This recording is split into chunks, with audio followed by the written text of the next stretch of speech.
তো আমাদের সুপ্রাচীন ঐতিহ্য, সুপ্রাচীন ইতিহাস অত্যন্ত গৌরবময়। আমরা যদি সেগুলি জানবো তো অত্যন্ত আনন্দিত হব আমরা, আর যদি না জানবো তো হীনমন্যতায় ভুগব। এবার একে একে বলি আমাদের সুপ্রাচীন গৌরব গাথা।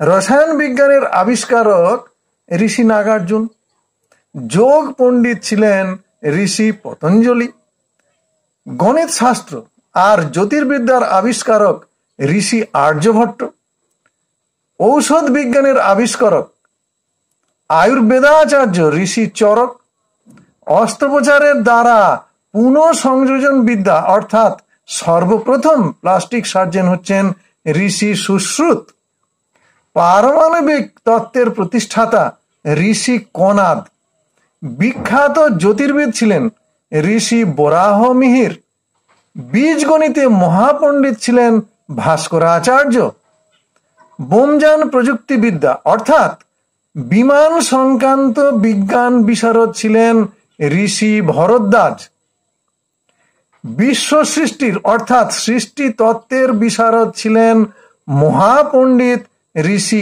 কপিল। এবার ভাবুন কি নেই আমাদের সুপ্রাচীন ঐতিহ্য, সুপ্রাচীন ইতিহাসে। সৃষ্টি তত্ত্ব থেকে প্লাস্টিক সার্জারি, অণুপরমাণু সম্বন্ধীয় জ্ঞান, চিকিৎসা শাস্ত্র, জ্যোতির্বিদ্যা কি নেই? আমাদের সবই আছে।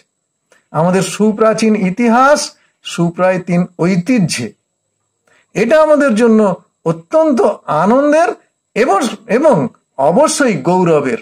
হরে কৃষ্ণ।